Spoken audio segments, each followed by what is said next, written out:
हाय बच्चों, आज हम देखेंगे कि फिजिक्स में बहुत इम्पोर्टेंट क्वेश्चंस, हद से ज़्यादा इम्पोर्टेंट क्वेश्चंस, ठीक है। जो फिजिक्स के हद से ज़्यादा इम्पोर्टेंट टॉपिक्स हैं जिनमें से क्वेश्चंस मैक्सिमम पूछे जाएंगे वो देखेंगे, ठीक है। इसमें देखते हैं हम फर्स्ट इलेक्ट्रिसिटी। इलेक्ट्रिसिटी हमारे एग्जाम में 16 मार्क्स की आती है, जिसमें से इन टॉपिक्स में से लगभग 10 मार्क्स के क्वेश्चंस आ सकते हैं। देखते हैं गॉस लॉ। गॉस लॉ बहुत ही इंपॉर्टेंट टॉपिक है चैप्टर 1 का, जिसमें से उसके एप्लीकेशंस और स्टेटमेंट पूछा जाता है। एप्लीकेशंस में एक तो इनफाइनाइटली लॉन्ग वायर, ये वाला टॉपिक बेटा पूछा जाएगा, इनफाइनाइटली लॉन्ग वायर। एंड और दूसरा एप्लीकेशन है uniformly charged infinite plane sheet, ये टॉपिक भी बहुत ज्यादा पूछा है। दूसरा टॉपिक है हमारे पास कैपेसिटेंस। कैपेसिटेंस का विद और विदाउट डाइलेक्ट्रिक वाला डेरिवेशन, एनर्जी स्टोर्ड का डेरिवेशन बेटा ये भी पूछा जाता है, हाफ सी वी स्क्वायर। और इसमें से न्यूमेरिकल्स तो हर साल बनते हैं, एक भी अभी तक ऐसा नहीं हुआ कि इसमें से न्यूमेरिकल्स ना पूछे। हर बार आपको कैपेसिटेंस के न्यूमेरिकल्स पक्का मिलेंगे। अभी तक ऐसा नहीं हुआ कि न्यूमेरिकल्स नहीं आए, ठीक है। दूसरी बात, कैपेसिटेंस का पक्का न्यूमेरिकल आएगा बेटा, प्रैक्टिस कर लेना सीरीज पैरेलल की। चलो अब बात करते हैं ड्रिफ्ट वेलोसिटी की। ड्रिफ्ट वेलोसिटी में डेफिनेशन आ सकती है और इसके रिलेशंस। अब कौन से रिलेशंस?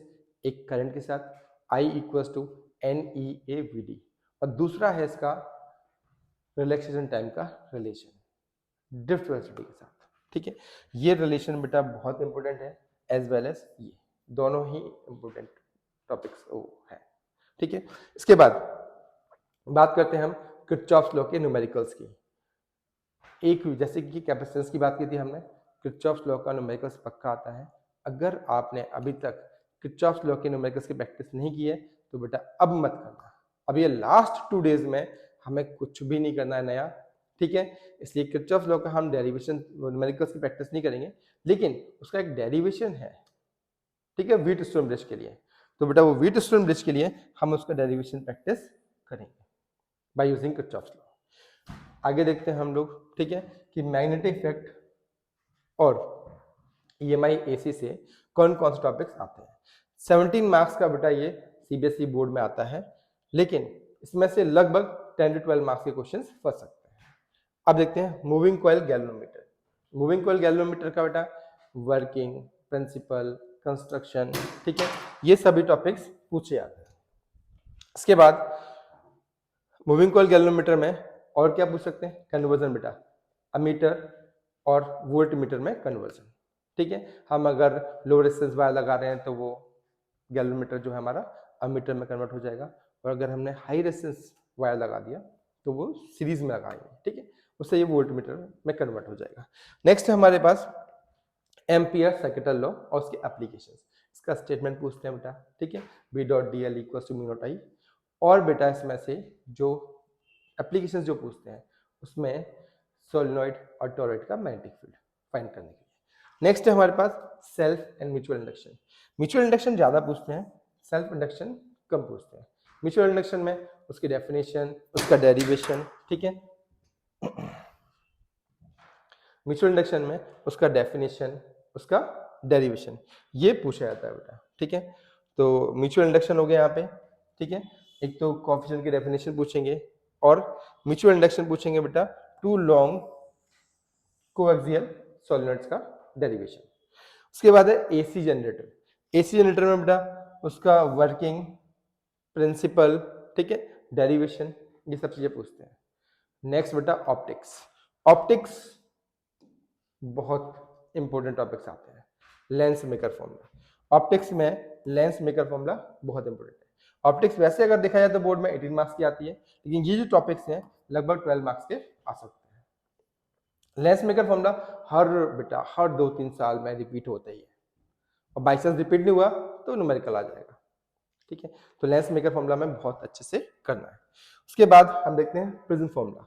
तो बेटा प्रिज्म फॉर्मूला में जो डेरिवेशन है वो आता है, ठीक है, तो ये डेरिवेशन हमें प्रैक्टिस करना है, इसमें से क्वेश्चन आ सकते हैं। वेव ऑप्टिक्स, वेव ऑप्टिक्स से बेटा एक तो हाइगन्स का प्रिंसिपल, हमें हाइगन्स के प्रिंसिपल दोनों याद होने चाहिए बेटा, फर्स्ट और सेकेंड, ठीक है। एज वेल एज यहाँ पे जो पूछते हैं बेटा वो पूछते हैं लॉज ऑफ रिफ्लेक्शन और refraction, laws of reflection and refraction, ठीक है। ये बेटा हाइगन्स प्रिंसिपल का टॉपिक बहुत इंपॉर्टेंट है। नेक्स्ट है यहाँ पे ऑप्टिकल इंस्ट्रूमेंट्स, बेटा ये टेलीस्कोप माइक्रोस्कोप तो पढ़ना ही पड़ेगा, एक ना एक फंस जाएगा, या तो एस्ट्रोनॉमिकल टेलीस्कोप आएगा, ठीक है, या फिर कंपाउंड माइक्रोस्कोप आएगा, कोई भी क्वेश्चन पूछ सकते हैं। डायग्राम में ये भी पूछ सकते हैं रिफ्लेक्टिंग टाइप टेलीस्कोप, और इनका डिफरेंस भी आ सकता है, difference between reflecting and reflecting type telescope, ये टॉपिक भी बहुत पूछा जाता है। अब बात करते हैं मॉडर्न फिजिक्स की बेटा। मॉडर्न फिजिक्स भी बहुत ज्यादा इंपॉर्टेंट है, इसमें से भी क्वेश्चंस अच्छे खासे बनते हैं। ये बेटा 19 मार्क्स की आती है बोर्ड में, ठीक है, और ये जो टॉपिक्स हैं लगभग 10 से 12 मार्क्स के फंस सकते हैं।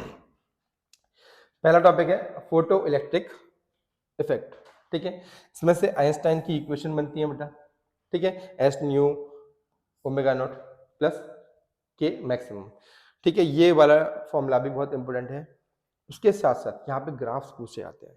ये जो ग्राफ्स है बेटा, ये ग्राफ एक तो इंटेंसिटी वर्सेस करंट और दूसरा है फ्रीक्वेंसी वर्सेस स्टॉपिंग पोटेंशियल, ये बहुत पूछा जाता है। बोर मॉडल बेटा, बोर के पोस्टुलेट्स पूछे जाते हैं, और एक आता है expression for radius as well as speed, ये भी पूछा जाता है nth ऑर्बिट में, ठीक है। पोस्टुलेट्स बेटा अच्छे से करने हैं, इसमें एंगुलर मोमेंटम पूछेंगे, जैसे कि हमने पढ़ा सेकंड पोस्टुलेट में NH/2π, तो बेटा ये टॉपिक्स काफी अच्छे से पूछे जाते हैं।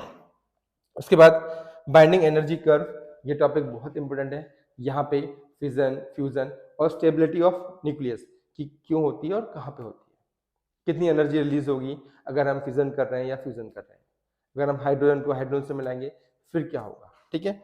नेक्स्ट है हमारे पास रेक्टिफायर बेटा, फुल वेव रेक्टिफायर और हाफ वेव रेक्टिफायर में हाफ वेव रेक्टिफायर बहुत कम पूछते हैं, फुल वेव रेक्टिफायर बहुत ज्यादा पूछते हैं। ये वाला टॉपिक बहुत बहुत ज्यादा पूछा जाता है, full wave rectifier. Half wave rectifier जो है बाई चांस पूछा जाता है, ठीक है, तो इसमें हम पीएन जंक्शन डायोड को कैसे यूज करेंगे वो हमें देखना है। अब बेटा बात करते हैं फेल होने की, क्या हम इन्हें पढ़कर भी फेल हो सकते हैं? नहीं बेटा, लेकिन बिना पढ़े जरूर फेल होंगे, पक्की बात है, ठीक है।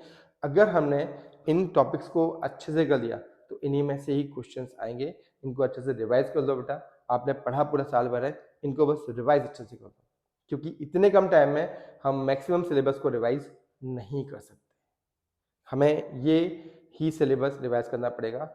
अगर हम स्विमिंग सीख चुके हैं बेटा तो पानी में डूबकर हम सुसाइड नहीं कर सकते, अगर ये टॉपिक्स हम कर चुके हैं तो बेटा हम चाहकर भी फेल नहीं हो सकते, ठीक है। Best of luck, thank you.